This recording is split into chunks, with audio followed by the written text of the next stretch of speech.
ఈ మధ్యన నేను చాలా వీడియోస్ అయితే చూస్తున్నాను. శబరిమల వెళ్ళిన వాళ్ళంతానే మేము వావర్ స్వామిని దర్శించుకోమండి, అది దర్గా, అది ముస్లిమ్స్ది, అది ఇస్లాం అని చాలామంది చెప్తున్నారన్నమాట. సో నాకు అసలు వాళ్ళందరూ వీడియోస్ చేస్తుంటే నాకు అసలు వావర్ స్వామి ఎవరో, ఏంటి, అసలు ఎక్కడి నుంచి వచ్చింది చరిత్ర అని ఒకసారి సెర్చ్ చేద్దామని గూగుల్లోకి వెళ్తే నాకు దొరికింది ఏంటంటే వావర్ స్వామి అతను అరబ్ పైరేట్ ఫ్రమ్ సిరియా అన్నమాట. సిరియా నుంచి ఒక అరబ్ పైరేట్ అని, అంటే చరిత్ర ఇలా ఉంది, లేదా పాండ్య కింగ్డమ్ నుంచి కేరళలో సెటిల్ అవ్వడానికి వచ్చారని చెప్పి అందులో రాసుంది.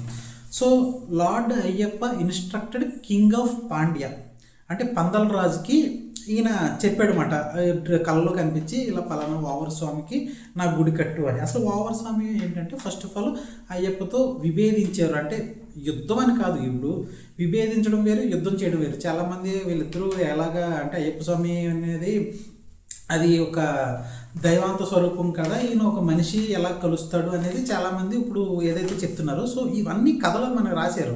మనం ఇంతకుముందు వీడియోలో కూడా చెప్పాము. ఈ హిందూయిజం ఏదైతే ఎక్కడి నుంచి అయితే మనకి కథలు వేదాలు 500 BCE నుంచి 500 CE వరకు, అంటే ఎపిక్ అండ్ క్లాసికల్ పీరియడ్లో అయితే రాశారో, ఇక్కడి నుంచి మనకి భగవద్గీత, మహాభారతం, రామాయణం ఇవన్నీ రాసుకుంటూ వచ్చారు. సో అక్కడే ఇవి కూడా రాశారు. అసలు ఫస్ట్ ఆఫ్ ఆల్ 500 years ఎగో పందల దేశంకి రాజు ఏదైతే ఉన్నారో పందల కింగ్ అనేది అతను ఈ వావర్ స్వామి గుడి ఎరుమేలిలో కట్టారని చెప్పి మనకి స్థల పురాణం అయితే చెప్తుంది. అసలు ఈ లార్డ్ అయ్యప్ప గురించి అంటే మనకి శాస్త్ర గురించి, అంటే మణికంఠుడు గురించి తెలుసుకోవాలంటే మణికంఠుడు రాజరాజశేఖర్ అనే పందల కింగ్కి అడవిలో వెళ్తున్నప్పుడు దొరికాడని చెప్పి మనకి పురాణాల్లో అయితే ఉంటుంది. సో ఫస్ట్ ఆఫ్ ఆల్ ఇక్కడ మనం నమ్మాల్సిన విషయం ఏంటంటే, కథలో ఏది రాసినా సరే మనకు సౌత్ ఇండియాలో, మన పర్టికులర్గా సౌత్ ఇండియాలో కథలన్నీ కూడా సెక్యులర్లా ఉంటాయి. అంటే అన్ని మతాల వాళ్ళు ఒకటే, అన్ని కులాల వాళ్ళు ఒకటే, అందరినీ కలుపుకుపోవాలి అన్న కథల్లాగే ఉంటాయి.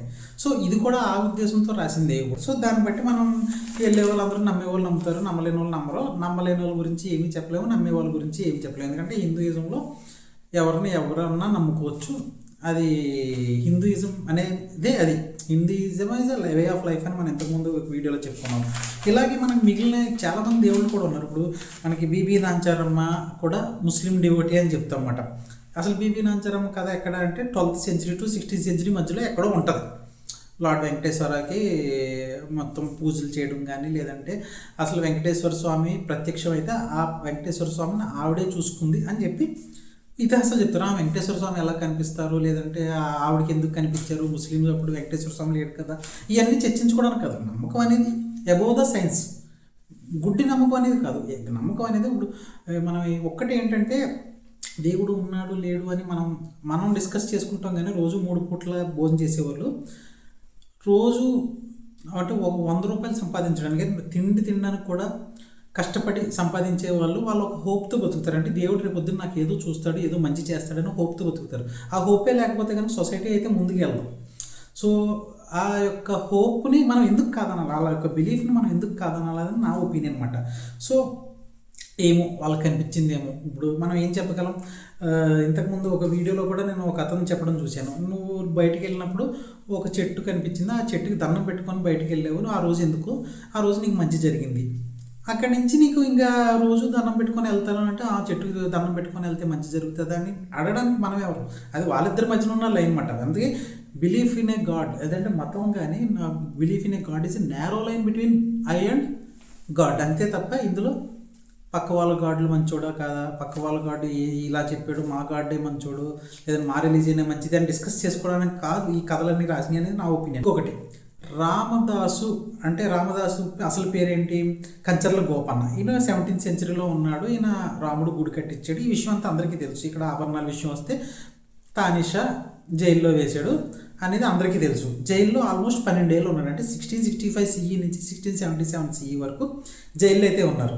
సో రాముడు తానిషా కల్లోకి వచ్చి తానిషా కల్లో కూడా ఎలా వచ్చారు? రామోజీ, లక్ష్మణోజీ, అంటే రాముడు లక్ష్మణుడు ఇద్దరు ఆ పేర్లతో వచ్చి, అంటే ఒక గిరిజనుల వేషం వేసుకొని ఆ పేర్లతో వచ్చి, అంటే మన సినిమాలు చూసి లేదంటే ఈ చూసి నేను తెలుసుకోవడం తప్ప పురాణాలు చూసి మనకేమన్నా ఎవరన్నా చెప్తే వినడమే కదా ఇది కూడా కథ. ఇతిహాసాల కథలు అంటే అవే. సో అంటే ఒక జనరేషన్ నుంచి ఇంకో జనరేషన్ ట్రాన్స్ఫర్ అవడం ఇతిహాసాలు.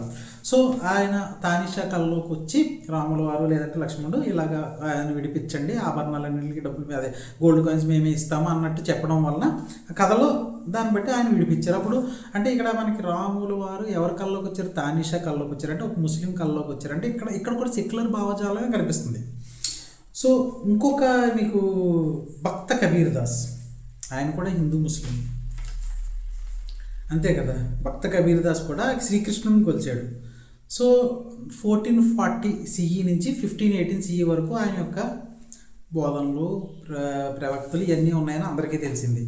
సో అలాగే మనకి సాయిబాబా వారు అందరికీ తెలిసిన విషయం. సాయిబాబా ఫస్ట్ ఇస్లాము, తర్వాత ఇదంతా హిందువులు కట్టుకోవడం, లేదంటే హిందువులు అందరూ సాయిబాబాని నమ్మడంలో తప్పులేదు కదా. ఇప్పుడు ఇది ఒక ఫ్యాషన్ అయిపోయింది అనమాట. సాయిబాబా మన దేవుడు కాదు, లేదంటే వావర్ స్వామి మన దేవుడు కాదు అని చెప్పడం, సాయిబాబా గురించి కూడా అంటే ఈయన మన దేవుడు కాదని వీడియోలు చేయడం, లేదంటే ఈయన మన దేవుడు కాదని మీరు ఎందుకు చెప్తారు? మీరు నమ్మకలేకపోతే నమ్మొద్దు, నమ్మేవాళ్ళు నమ్ముతారు.